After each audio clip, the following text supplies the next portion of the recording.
kanatong tanan. Ngayon ay napakadami ngayong mga protestante, no, dito sa Santa Rosa de Lima Parish. Talagang pinagpipilitan nilang akayin ang ating mga igsuong Katoliko, ano? Pinipilit nilang i-interview para daw ipalabas sa kanilang simbahan. At susubukan natin itong isalba. Sayang lang at wala tayong pamphlets at wala tayong dalang mga rosaryo. Pero kung may dala tayong rosaryo, bibigyan natin sila ng pamphlet sa ikasasalba at ikaiingat ng kawan. At yan naman ang isa sa mga dapat nating huliin bilang mga Katoliko sa 2028 ng gawa, na pakanin ang kawan. At yan, titingnan natin kung matatanong natin itong mga taong ito. Dahil kaya tingnan natin, ha.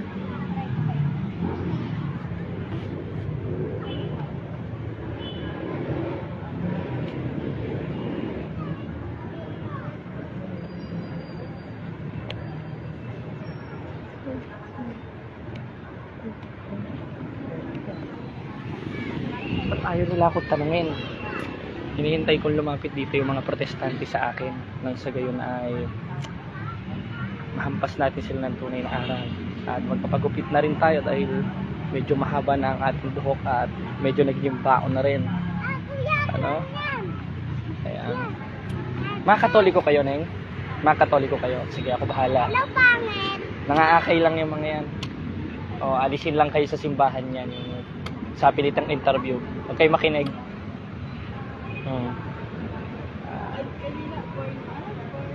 Mga born again, mamaya paliwanag ko sa inyo, ako mangangaral sa inyo. Pero tatanungin natin yung mga yan after ng kanilang pangangaral. Tingnan nyo, hindi makakasagot sa ating mga Katoliko yan. So matatanong natin sila. Ayan, ha.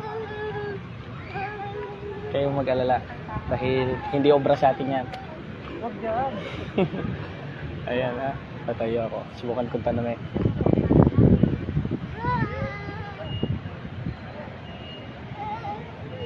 Ini-interview mga kasama nyo.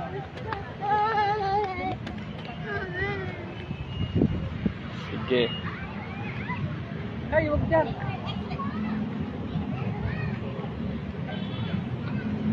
Right.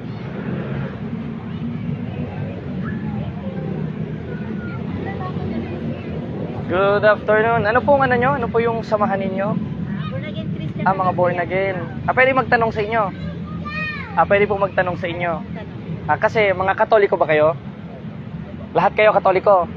Kasi mga Katoliko ako, Catholic Faith Defender ako. Ano naman po yun? Hindi naman po religion yung tanong namin Alam nyo po ba ang tunay na pakahulugan ng word na religion? Magtatanong lang kami kasi kung tunay na Kristiyano kayo, hindi lang pwede mangangaral kayo sa amin. Dapat magtatanong rin kami sa inyo. Paunlakan nyo yung tanong namin. Dahil nasa 3:15 ng 1 Peter yun, dapat ready kayo sa answer. Kaya kami magtatanong.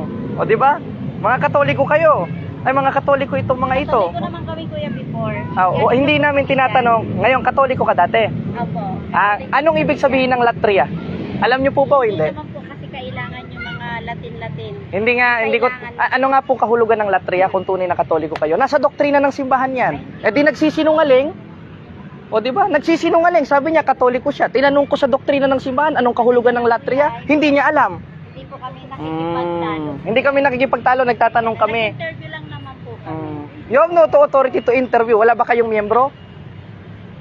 Kita nyo, Katoliko dinadali ninyo. Huwag kayong makikinig pag mayroong mga ganyang nangangaral sa inyo. Dahil ang pakay niyan, gaya nga ng aral ng simbahan, isinulat sa Bible yan, sa 4:17 of Book of Galatians, na mayroong mga magmamalasakit hindi sa mabuting akala. Dahil ang ibig nila, ihiwalay kayo saan? Kung ano tayo ngayon, Katoliko kayo, di ba? Yun ang ibig ni Satanas. Dahil si Satanas, galit siya sa banal galit siya sa simbahan, galit siya kay Kristo. Dahil isa lang naman ang itinayo ni Kristong simbahan, ang simbahang Katoliko. Ang pangako ni Kristo sa simbahan, sa 16-18 ng Mateo, hindi pananaigan ng Hades. Ibig sabihin, hindi ito maitatalikod, hindi ito masisira ni Satanas. Kaya ang ginawa ni Satanas, hindi niya sinira, sisiraan niya. At kung hindi niya sisiraan, uubusin yung laman ng simbahan na hindi masira ni Satanas, na itinayo ni Kristo. Kaya yan ang pakay nila. Ngingiti-ngiti sila, di ba? Interview, paano daw maging successful sa buhay, etc. Tapos after nyan, kukunin ang inyong mga pangalan, kukunin ang inyong Facebook, bibigyan kayong pamphlet para papuntahin sa kanilang simbahan. For what purposes? Di ba? Sasabihin nila, hindi daw pang relihiyon. Eh, ba't nyo aakayin sa simbahan ninyo na konsiderado ayon sa Konstitusyon ng Pilipinas, nasa batas yan ha, pagkaka-rehisto rin sa Security and Exchange Commission, naka-registered as religion. Eh, kala ko ba hindi kailangan? Eh, ba't ipinangangaral nyo sa mga tao? Di ba? Yan ang sinasabi ni Apostol Pablo na ipinasulat ng ating Panginoon Kristo sa 4:17 of Galatians, na meron talagang magmamalasakit hindi sa mabuting akala. Dahil ang ibig nila, ihiwalay kayo. Saan? Doon sa pananampalatayang nakagisna natin, na itinuro ng ating mga magulang, nadala ng Espanya, na galing Roma, at yung galing sa Roma, galing sa Jerusalem, na ayon sa kasaysayan, yun ang simbahang Katoliko na itinayo ni Kristo. Dahil galit ang Satanas kay Kristo. Kaya lahat gagawin ni Satanas para mahiwalay tayo kay Kristo. At yan ang mga yan ang resulta. Di ba? In-interview kayo, di ba? Oh, in-interview nila ako kanina pero ipinresenta ko yung aral ng simbahan. Ewan ko kung ipapalabas nila yon. Eh, kung talagang totoo kayo, hindi nyo na kailangan maghanap ng ibang mga tao, di ba? May mga miyembro naman kayo. Ibig sabihin, onti sila. Nagre-recruit sila ng miyembro nila. Hindi makakaporma yan, mga brothers. Huwag kayong, huwag kayong maniniwala dyan.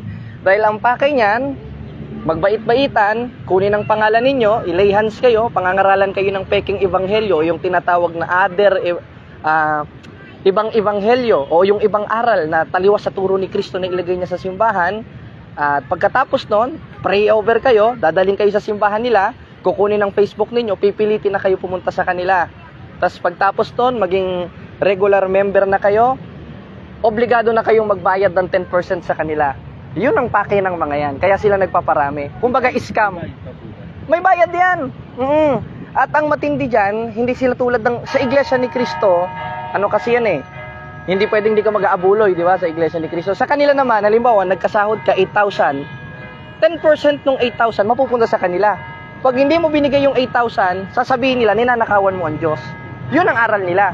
Kaya ang ginagawa nila, kumukuha sila ng maraming mga members, dahil pag maraming members, mas maraming pera, mas maraming income, mas maraming mabre-brainwash. Ang pakay nila mga Katolikong walang alam.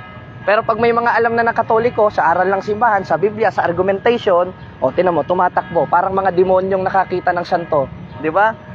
Nagpupulasa na.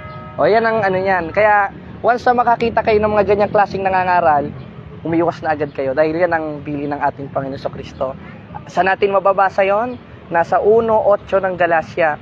Dapat itakwil yung may dalang ibang aral na iba-isa ipinangaral ng mga apostoles. At walang ipinangaral ng mga apostoles na accept Jesus Christ as personal Savior. Biruin mo, yung word na personal, that word is privately. Halimbawa, meron kang toothbrush. Pag sa yung toothbrush, ang ibig sabihin nun, that is your personal toothbrush. Wala nang ibang gagamit nun. Ang aral nila, si Kristo, personal Savior. Ibig sabihin, sila lang yung may karapatang iligtas ni Kristo. Sa kanila lang si Kristo kasi personal nila. Wala na tayong karapatan. Di ba? Kaya dyan pa lang, halimbawa, this is my personal brief. May brief ka, brother. Pag sinabing personal brief, hindi mo pwedeng ipahiram kahit kani-kanino yon. Dahil sa'yo yun Ganun yung aral nila kay Kristo, personal Savior daw. Samantalang wala kang mababasa sa Biblia na si Kristo, personal Savior. Christ is Savior, but not a personal Savior. Christ is Savior of all mankind. Not only a personal, anong kala nila kay Kristo? Toothbrush na ipe-personal lang nila at nasa born again Christian pa. Tandaan ninyo, ang tunay na born again ang simbahang Katoliko. Dahil ang pakahulugan ng born again, ipinanganak sa tubig at spirito na nangangahulugang bautismo o binyag. Nabinyagan ba kayo? Kaya born again kayo. Dahil ang tunay na born again ang simbahang Katoliko, hindi sila. Sila yung sinasabi ni Kristo na mga peking born again, mga peking mangangaral at may daladalang peking Kristo. Saan natin mababasa? Sa 24:24 of Book of Matthew. Dahil ang ibig lang nila, ihiwalay kayo upang ipagmalasakit nyo din sila sa pamagitan ng pagbibigay ng pera sa kanila. Sayang wala akong pamphlet at rosary bibigyan ko kayo isang grupo yan. Tingnan nyo, mapapansin nyo, puro babae. Ganyan ang tactics nila. Kailangan magagandang babae. Ewan ko kung nagagandahan kayo sa kanila. Di ba? Yan ang tactics nila. Una, magagandang babae. Pangalawa, mababait. Pangatlo, palangiti. Dahil ikaw nga naman, magsama ka ng King Kong, aba, hindi ka makikinig, di ba? Yan ang ano nila, yan ang purposes nila. Talagang tugman-tugma sa sinasabi sa nagmamalasakit sa hindi mabuting akala. Kaya ang babait nila dahil nanghihikayat sila makapunta sa kanila para 10% ng sweldo ninyo, 10% ng baon ninyo, mapunta sa kanila. Pero pera lang. Kumbaga ginagamit ang banal na kasulatan para magkapera. Yan, dalawa, oh. Ayan. Bakla yata yung isa. Tingnan natin kung upo lang kayo. Tingnan natin kung maano tayo niyan. Sige. Tingnan nyo. Ayan. Ayan, nagsusumbong na doon. Nagsusumbong doon. Kaya mga Katoliko tayo, huwag tayong papaano dyan sa mga yan. Namemera lang yan.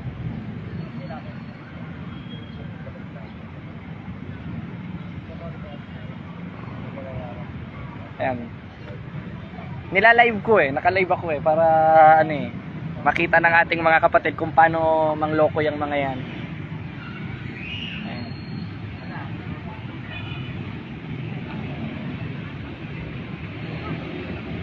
Ayan, nakatingin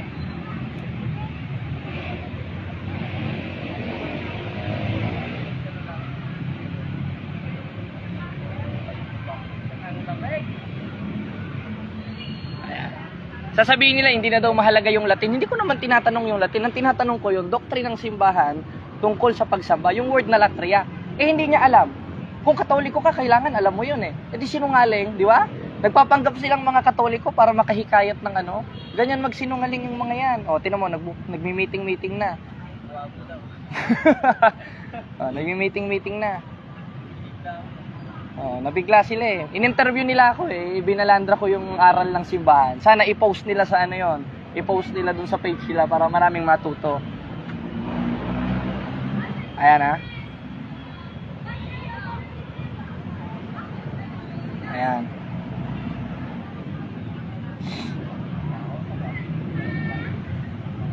Ito, yung dalawa. Nakarating na sa inyo to yung dalawa. Yung dalawa? Yung pala. Dalawa. Uwi na sila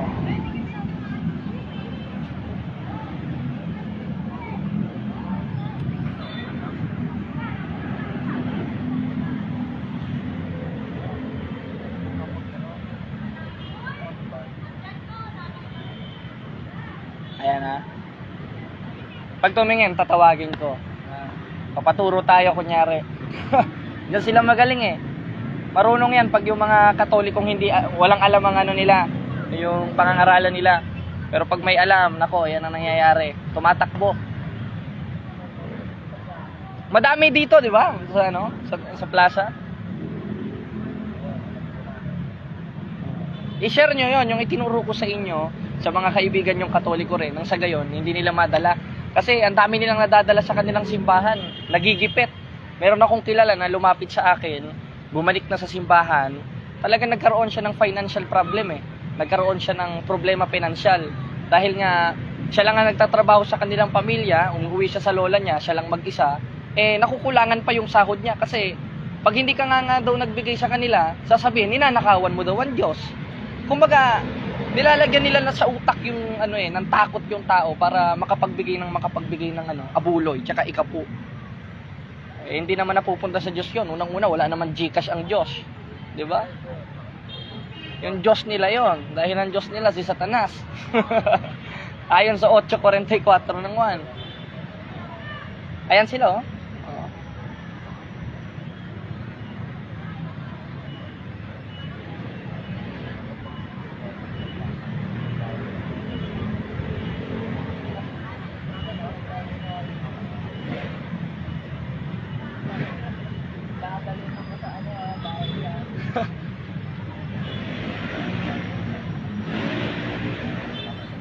isang grupo pala sila, ang dami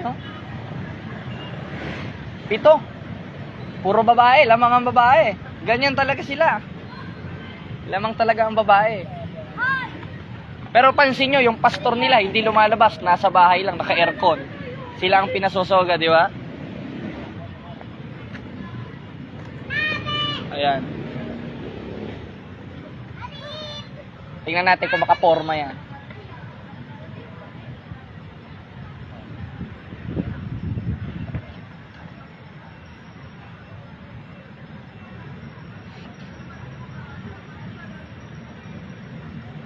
Nag-vlog pa pala sila eh. Oh. Yung mga ano eh, no? Oh, tara dito.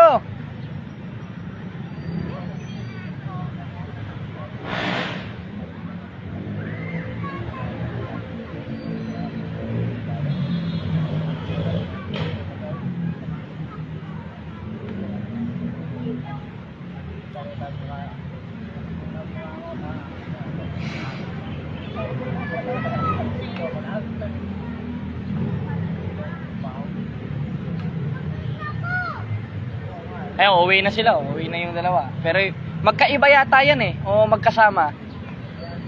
Magkaiba yan? Oo, di ba? Magkakontra rin pala sila dito sa panloloko ah.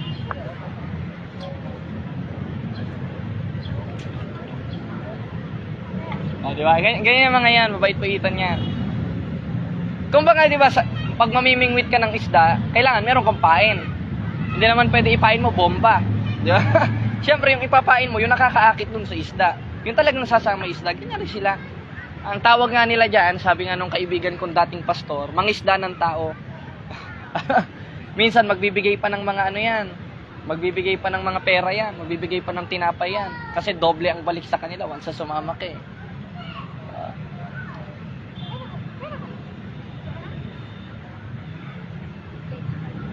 May marshal ba dito? May nagbabantay ba sa plaza? Pero, yun lang. Sabi, pwede natin tanungin yan.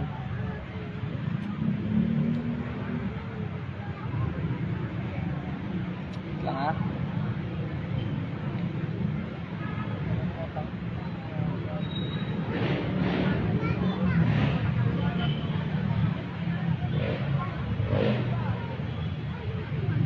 Parang magka-close sila dun ah.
Shout out. Hello. Dito ah. Ayan, dami sa inyo nanonood oh. Live tayo.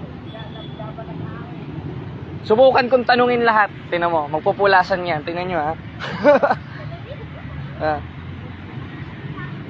Ayan, pupuntahan natin mga kapatid yung isang grupo ng mga born again Christian na hinihikayat ng ating mga kapatid sa pananampalataya upang akayin sa kanilang simbahan at pagkakitaan. At hindi naman katakataka yan, umaalis na sila oh. O ayan, umaalis na. Oh. Ano na, pulasan na ang mga bornagoy. Sabi ko sa inyo eh. Oh, wala na. Oh, pulasan na. Oh, nagsialisan na. Oh, bumalik kayo dito, magtatanong ako. Oh, masama bang magtanong? Mangangaral-ngaral kayo sa aming mga Katoliko tapos hindi nyo kayang panindigan yung ipinangangaral ninyo. Lalabas yan, diretsahan yung tinatakil si Kristo niyan. Ayon sa 12:48 ng 1. Oh, di ba? Oh, kita nyo. Oh, ganyang katatangayang mga yan, mga kapatid. Oh, takbo. Oh, isang grupo yan ha. Pulasan. Oh, kita nyo. At tandaan nyo, Oh, hindi ko kayo papopormahin dito. Tandaan niyo yan. Yung mga nanonood na miyembro, dito pala kayo nagtatago sa Santa Rosa, hindi ko kayo papopormahin, tandaan niyo yan. Mark my word, hindi ko kayo papopormahin. Tandaan niyo yan. Yan ang masasabi ko sa inyo. Gawin nyo na ang lahat ng gusto nyong gawin sa akin. Kasuhan nyo ko, ipakulong nyo ko, dahasin nyo ko. Tandaan ninyo, hindi ko kayo papopormahin. Tandaan nyo yan. Mark my word. Hindi ko kayo papopormahin. Hanggat buhay ako. Kahit ba sabihin mo, puto lang isang paa ko, puto lang isang kamay ko. Basta't meron akong dila na handa na makapagsalita sa awa tulong ng Diyos, dahil ang Diyos ang gumagawa sa 2:13 ng Pilipos, hindi ko kayo papopormahin. Tandaan nyo yan. Mark my word, mga protestante, hindi ito pagyayabang, katotohanan ito. Dahil kung magalit man ako sa inyo, there is a one valid reason in 12:9 of Book of Romans na dapat kapuotan ng masama ninyong ginagawa. Tandaan nyo yan. Tandaan nyo yan. Mark my word, mga protestante, hindi ko kayo papopormahin. Tandaan nyo yan. Hanggat buhay ako. Ay, kalimbawa, total, madami namang banta sa akin. O sige, fine. Di ba? Napakadaming banta. Pwede ko ipakita. O ito, mga kapatid, sasabihin ko ito. Pwede nyo i-record ito, mga kapatid. Dahil buburahin ko rin itong live at i-repost natin. Pwede nyo i-record ito. Ito, pwede nyo i-record, mga kapatid, napakadaming banta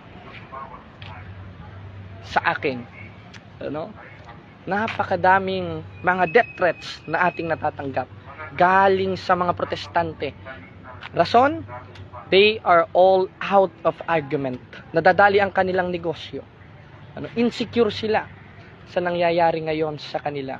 Dahil sa pamamagitan ng aming ministridad o ng ating ministridad o ang ministridad ni Kristo, ay nawawalan sila na aakay na mga Katoliko na ginagawa nilang puhunan para sa kanilang negosyo. At hindi naman katakataka, mga kapatid, mga kababayan, yan naman ang sinasabi sa aking binabasa palaging mga talata sa 16-18 ng Roma, dahil sila hindi naglilingkod sa Kristong Panginoon kundi sa kanilang sariling tiyan. Kaya kahit pumatay sila, hindi ako magpapangalan, pero mga kapatid, iba-iba itong mga nagbabanta sa atin. Kaya hindi ako minsan nakakalabas mag-isa because of the death threats. I-record nyo to. Kaya hindi ako minsan nakakalabas mag-isa because of the threats na makikita nyo talaga, bugbog, pagpulutin ng bituka, yan ang mga yan yung mga ichinachat nila sa akin instead na argument kung talagang totoong kay Kristo sila. Papatayin, etc. Napakadami, ganyan. Pero tandaan ninyo, mga protestante, patayin man ninyo ako, wala na kayong magagawa. Yan ang ikasisira ng mga simbahan ninyo. Plural yan, mga. Ipakulong nyo man ako dahil meron na namang kaso, etc. Hindi ako natatakot. Haharapin ko yung kaso dahil nasa katotohanan tayo. Bukod pa to sa ikinaso ng INC, ibang kaso ito. Hindi ako natatakot sa inyo. Pag naipakulong nyo ako, ano naman? Anong akala nyo? Anong akala ninyo? Tatahimik ako? Napakarami kong record, tandaan nyo. Alam kong mangyayari ito. Napakadami kong record. I have 100 of records. I have 100 of records of the Catholic Doctrinal Exposition. I have 100 of records ng ating mga episode ng Andating Landas para maibulgar kayo isa-isa. Kaya kahit patayin niyo ako, maipakulong niyo ako, lahat yan naka-premiere sa YouTube ko. Hinati-hati ko na yan sa mga buwan, hinati-hati ko na yan sa mga linggo, yan ang magbubulgar sa inyo. Kaya kahit patay ako, halimbawa, patay nila ako, o kahit ako'y maipakulong nila, patuloy na aandar ang social media ko at patuloy akong magsasalita para sa katotohanan at maitaas si Kristo sa pamamagitan ng simbahan. Dahil yan naman ang kaparaanan ng pagpapakilala sa karunungan ng Diyos sa pamamagitan ng simbahan sa 3 ng Efeso. Kaya tandaan ninyo, hindi ako natatakot sa inyo. Sinong sinindak nyo? Ako? Ako sisindakin nyo ako? Nako. Hindi nyo ako masisintak mga protestante. Dahil alam ko na yan ang last move ninyo pag hindi na kayo makaangat ng aral sa aral. Patunay na mga antikristo kayo at ayaw nyo sumunod sa aral ni Kristo. Sa makatwid bagay, lantaran yung itinatakbo si Kristo ayon sa 12:48 ng 1. Ayan. Ako lang po mag-isa ngayon. Nandito tayo ngayon sa simbahan ng St. Rose of Lima. Santa Rosa de Lima. Ayan, napakagandang simbahan sapagkat kailangan nating mangumpisal. Biblical naman ito baka mamaya may mga bitter na naman diyang mga protestante. Biblical ito, 1:9 ng 1. Dapat ipahayag natin ang ating mga kasalanan. Saan natin ipapahayag sa Diyos? Sa paanong paraan tutugon ng Diyos? Sa pamagitan ng mga isinugo niyang saserdote, mga pare, na kung paanong paraan rin siya isinugo, ganoon rin niya sila isinugo. Saan mababasa? 20, 21, 22 ng 1. At yung authority ibinigay sa kanila, yung pagpapatawad. O tinatawag na Sacrament of Reconciliation. O yung may karapatang makapagpatawad sa pamagitan ni Kristo, sa pamagitan ng pare. 20:23 ng 1, sino mang inyong patawarin ng mga kasalanan ay pinatatawad sa kanila. At sino man ang hindi nyo patawarin ng mga kasalanan ay hindi ipapatawad. Kanino inutos? Doon sa mga in-persona in Kristo na kung paano sinugo si Kristo, gayon rin niya sila isinugo. At mapapansin nyo, ayaw nito na sa mga protestante, patunay lamang yan na hindi sila isinugo ni Kristo, kundi isinugo ni Satanas. Medyo masama rin ang ating pakiramdam, pero paus rin ako, pero patuloy lang tayo sa ating gampanin. Kung tutuusin, rest day nga itong Saturday rest day, pero lumabas pa rin ako dahil hindi ako mapakali. Ayan, nandito tayo ngayon dahil mangumpisal tayo, at after nun ay subukan na rin natin magpagupit kasi mahaba na buhok natin. Mukha na tayong sanggano. Ayan. Kamusta po? Babasa ako ng mga comment ninyo. Sige.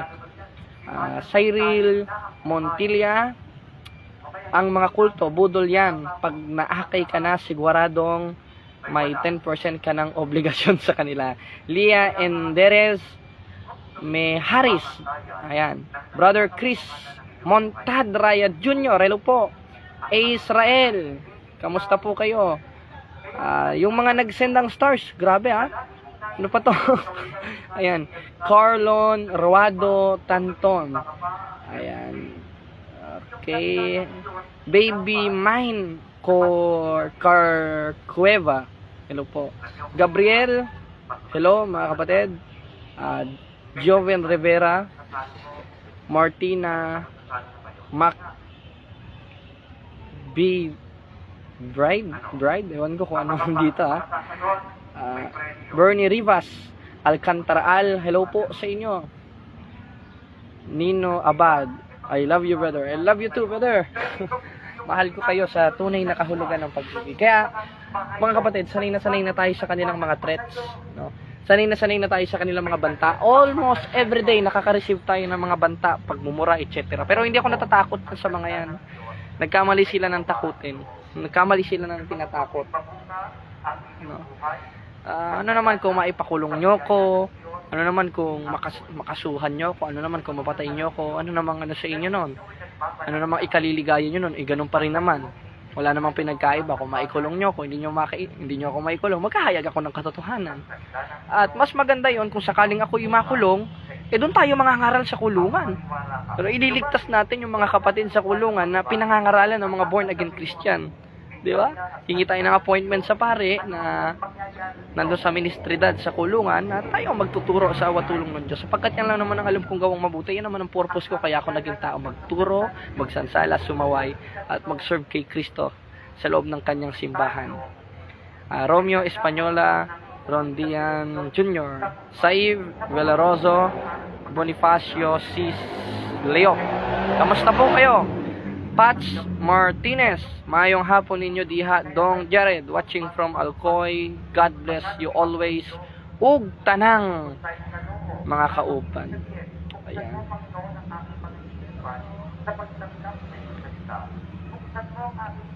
Ayan. Sabi naman ni Liam Enderez, Merahis. Yes, tama. Mabuhay ang simbahang Katoliko.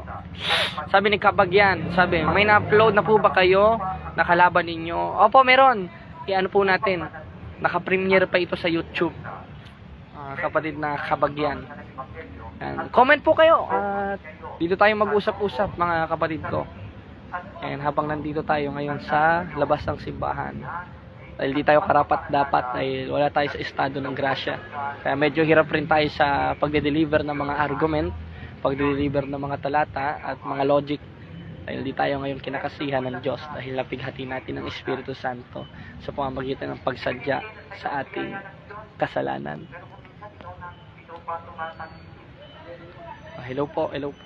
Watching from Iloilo, Master. Ayan, Dandy S. Dioso, Rolly Timbol, tuloy mo lang yan, Brother Jared, ingat lang palagi, God bless. Opo, sa awa tulong ng Diyos. Sabi naman ni Toto Lucky, shout out po. Ayan, dito tayo, gandang simbahan, yung St. Rose. Andito tayo sa haligi ng mga banal o haligi ng mga santo. Ito St. Rose. Ayan, no? Eto, sinong santo ito, mga kapatid? Sinong saint ito? Comment nyo. Sino pong saint yan? Sino po yan?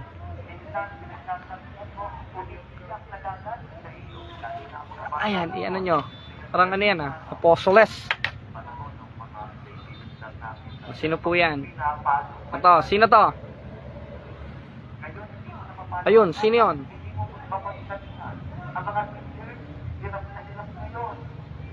Ito, sino to? Hello po. Ayan, sabi naman ni Martina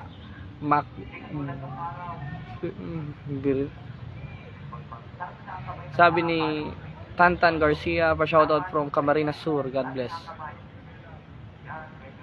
Sabi ni John Michael A. of Laria, marunong po ang taas, gagabayan po kayo palagi, tutulungan niya po kayo. Salamat po, hindi ko nabasa. Sige, basahin ulit natin, mahaba Ayan, simbahan Gitukod ni Cristo, maraming salamat po sa inyo, maraming po sa atin. Opo, Brother John Michael, Panginoong Jesus po gumabay sa inyo. Yan, sige po, hello po, sabi ni Melissa A. Mendoza. Sabi naman ni Juan Evangelista. Tama ba? Ito ito si Juan Evangelista. Hindi ko kilala yung isa Ayan. Hello Melissa. Hello Brother Marlo. Kamusta po? Good PM Jared, ingat lagi, God bless. Sana makasuroy ka ng Davao City. Opo, lobby ng Diyos. Kung meron tayong mga appointment, naghihintay lang tayo ng ating mga talk. Dahil sa this July 30 yata, nasa Abra tayo. O sino yung mga taga-Abra po dyan? Kita-kita po tayo sa ating talk. At makapagbigay tayo ng inspirasyon sa mga tao upang magtumibay ang kanilang pananampalataya sa ating Panginoon Jesucristo sa simbahan. Sabi ni Malu Cueto Valdez, magandang hapon Brother Jari, pagpatuloy mo lang yan. Patuloy nyo lang po ang pangangaral ng salita ng Diyos. Saif Villaroso, watching from Bimba, Nueva Ecija. Good PM Jared, ayan. Hello po mga kapatid. Uy, ninyo abad? Homily pa lang. Papasok tayo sa simbahan after mass dahil mangumpisal tayo. Then tomorrow Sunday, our holy obligation, because the Sunday is Lord's Day, na ginawa rin naman ng mga apostoles sa 27 ng gawa. Nagkakatipon sila every unang araw ng sanglinggo. Ganoon rin tayo dapat dumalo. Ayun ang ginagawa ng mga apostoles. O wag pabayaan ng pagkakatipon. Sabi ni Edward Gantalaw, ignoranting Bisaya. Shout out bro. Shout out sa Villaroso, Atis The Great, Dan D.S. Dioso, ikaw ang tunay na servant ng Diyos, gabayan ka lagi ng Panginoon. Magkalat, pagkatunay ang hangarin, ang misyon mo. Marami kang maisalba ng mga tao. Tama po. Hoy! Archie! Brother Archie! Kamusta? Long time no talk. Sabi, punta ka dito sa Taytay, Palawan. Sabi ni Romeo Espanyol. Loobin ng Diyos, mga kapatid. Naghihintay lang talaga tayo ng mga appointment. Pero hanggat wala, focus muna tayo dito sa ating lugar. At dahil nakakita tayo ng mga protestante every Saturday, mas lalo po natin itong palalawakin sa awat tulong ng Diyos. Kailangan lang talaga natin ng authority by the priest. Dahil hindi natin pwede i-take over ang kanilang authority at magmarunong tayo sa kanila. Kaya once ang pare magsabi ng no, no. Pag sabi ang pare, yes, yes. Ano? Say hello, Brother Luisito Tupas. Hello, watching from Norfolk, Virginia. Ayan. Brother Luisito Tupas. Kamusta, brother? Okay. Ayan, si Brother Luisito ay nanonood po ngayon. At mga kapatid, mamahagi tayo ng Santos na Rosario. At habang mamamahagi tayo ay ikakatikais natin sila patungkol sa banal na Rosario. At possible, soon as possible, live rin tayo habang tayo ay nagro-Rosario, mga kapatid, mga kababayan. Dahil napakahalaga nitong pagninilay-nilay sa buhay ni Kristo, etc. Pagninilay-nilay at pamamagitan sa mga santos at taimtim na pananalangin na siya naman kinasasaklawan ng apostolikong tradisyon na pinakakaloob o kinapapala, yan ang hirap pag wala akong kumpisal, kinapapalooban ng Rosario. Das 15 na ikalawang Tesalonica, 4:6 ng Filipos, 2:1 ng unang Timoteo. Manny Saison Escartin, God bless, brother. And Knight of Columbus yan, si Brother Manny. Basahin ko yung mga nasa unahan, ha. Ayan, watching from Lipa, God bless. Jeffrey Mendez. Ayan, may nag-comment. Tingnan natin dito. Ray Bation, hello po kapatid ko, musta? Okay lang po kapatid, awat tulong ng Diyos. Kamusta po? Long time na Pwede din yan si Jared bilang turista. Sponsor nyo lang lahat, pamasahe, accommodation and food. Ayan, sabi ni Brother Archie, totoo ba ito? Pwede din diyan. Tourist sponsor at para makapangaral. Nung nakaraan, meron sana tayo sa nakakahiya tuloy dun sa isang kapatid na tayo Hello, Vimar. Ikwento ko sa inyo to. Mga kapatid, ikwento ko lang sa inyo to. Ganito po yun. Meron sana tayo sa San Miguel o San Ildefonso, Bulacan. Kasi galing tayo sa gawain sa Abulalas, galing rin tayo sa Hagunoy, Tumalolos, para sa ating short Catholic Doctrinal Exposition and house to house. Nung sa gayon ay medyo nagkaroon ng onting palya. Pero awat tulong ng Diyos ay nakapasyal tayo doon, maski yung dati kong school. After noon, meron tayong schedule sa San Ildefonso. Yung nasa San Ildefonso, saktong piyesta yon ng Apong Iroos, Solemnity of St. Peter and St. Paul, na traffic tayo sa Pampanga. Sana pupunta tayo doon, pupunta tayo sa San Ildefonso, nakabiyahe na tayo, galing tayong Malolos, nakabiyahe tayo sa Apalit sapagkat wala tayong masakyan sa wala tayong masakyan sa Malolos, kaya dumiretso tayo sa Apalit, Pampanga. Nung pagdiretso natin sa Apalit, Pampanga, naubos ang pamasahe.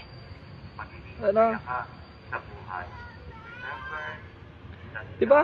Naubos ang pamasahe natin papuntang San Ildefonso. Kaya hindi ko na alam kung paano kami makakauwi ng Laguna. Kasi Laguna to Apalit, Pampanga, talagang sobrang layo, mga kapatid, mga kababayan. Talagang, kung makikita nyo pa lang, talagang tingnan nyo sa map. Diba? Tingnan nyo sa map. Kung gaano kalayong Apalit, Pampanga sa sa Laguna. Napakalayo naubusan kami ng pamasahe. Hindi kami nakapuntang San Ildefonso. Buti na lang, na-on the spot namin si Brother Randy na nandun sa Apalit, Pampanga, at doon na kami pumunta. At nakauwi kami ng mapayapa sa awat tulong ng Diyos. Kaya yun ang hirap talaga sa ating mga misyon. Need talaga natin ng pamasahe para makalibot. Kahit di na kami kumain, okay lang. Basta't makalibot tayo Mahalaga ma-deliver natin yung aral ni Kristo sa mga tao nang sagalitong bibay ang kanilang pananampalataya. O baka magkaroon pa ng konversyon. Yun nga, sa kasamaang palad, di natuloy yung sa ating San Ildefonso. Naghintay pa naman sila, brother. Yung pamilya niya nandun sa mga inasal pala. Napaghintay natin na sobrang tagal, hindi naman pala natuloy.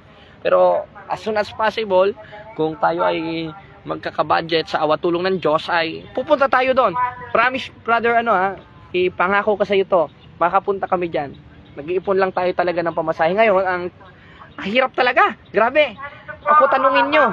Sabi ng Parish Bible Ministry sa ating parokya. Pero tuloy-tuloy pa rin tayo. Gumagawa ako ng paraan na mabuti. Gumagawa ako ng mabuting kaparaanan para nang sa gayon magpatuloy yung ministry. Dahil ganito pala mag-lead ng isang ministry. Talagang ang hirap. Pero tiis-tiis lang tayo. Tuloy yun ang sabi ni Chris. Tatawa na nga lang ako. Ibig sa problemahin ko, dinadaan ko na lang sa tawa. Brother James Consensino, anong nangyari sa mata mo? Kinagat ng insekto. Kinagat ng insekto yung mata ko, Brother James. Lead out muna ako. Lead charge. Brown out mamaya. Bakit brown out, Brother Archie? Sige, Brother Archie. God bless. Chat-chat na lang. Kontak-kontak tayo. Kaya, nag-update kami sa inyo. Ito naman pong, natin, Catholic Doctrinal Exposition, ating house to house, ang ating pamphlet giving, medyo inuutik-utik ko. Kasi baka maubos yung pamphlet. Pag naubos yung pamphlet natin, wala nang susunod na batch dahil wala akong paprint. Pero,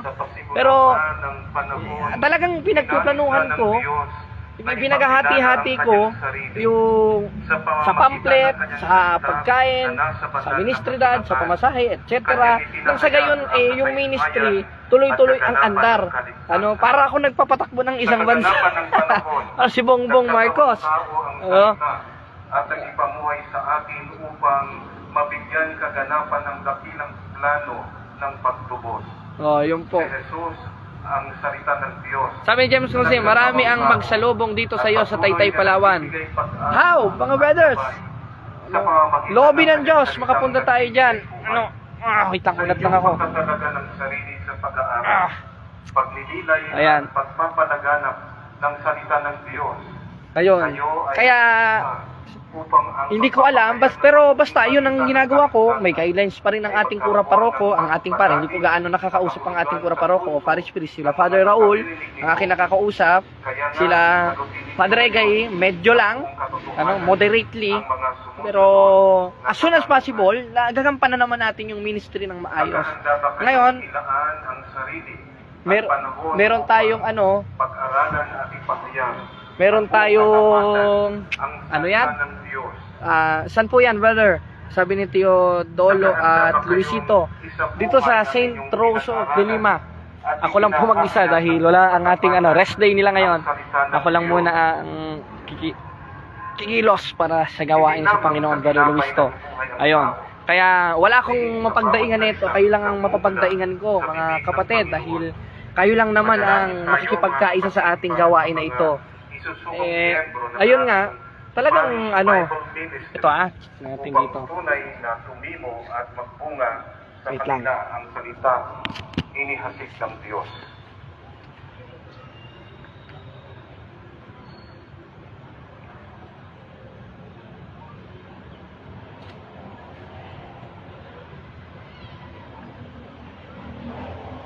Walang hanggang Diyos, pagpalain mo ang mga tagapagturo at tagapagpahayag ng iyong salita.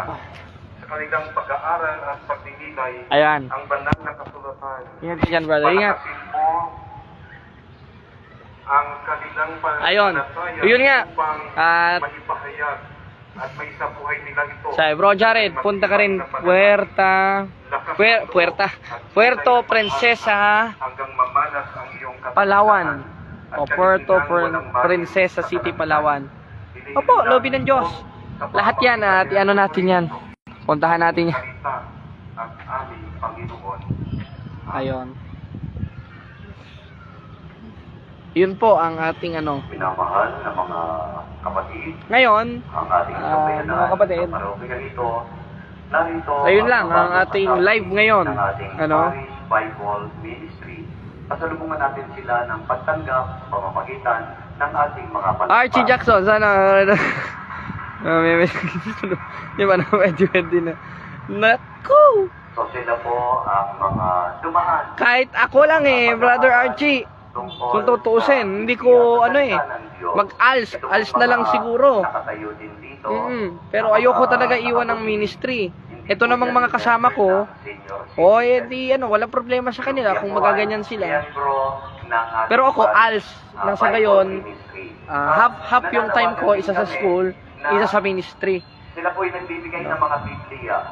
Ayan, yan ang ating At yung ibinibigay nilang Biblia, galing din sa bigay ng ating mga Ayun. parokyano. Kaya Sabi naman ni Abu Sabayat, pagpalain ka man ng Diyos, Father. Okay. Ayun lang, mga brothers and sisters in Christ. At ngayon po ay alas 6 na. Maraming salamat po sa inyo, sa inyong panonood sa ating live. At nawa ay patubayan tayo ng mabataluman Diyos, Ama, Anak at Espiritu Santo. At sa mga magsimba na po kayo. Anticipated mass. Halimbawa, busy kayo bukas. Pero kung hindi talaga, wala namang valid reason, ay magsimba tayo bukas at pagpabayaan ng ating pagkakatipon. Sa Gs 25 ng Hebreo, na siyang ikasasakda ng ating pananampalataya sa 2:22 ng Santiago at makapagpapahatid sa ating Panginoong Kristo sa 3:24 ng Galacia dahil napakahalaga ng pagkakatipon natin. Tandayan. Para makatulong din. So itong mga narito, Tandayan. natin ang tumutulong Anang, sa pagpapaliwanag ng salita ng Diyos. At nagpapasalamat tayo kay Father Tandayan Rodney ng manifestasyon ng pagiging sa atin ng ating Panginoon sa Kristo. Ayun. Salamat po. At God bless, mga kapatid. Salamat si Father Rodney rin.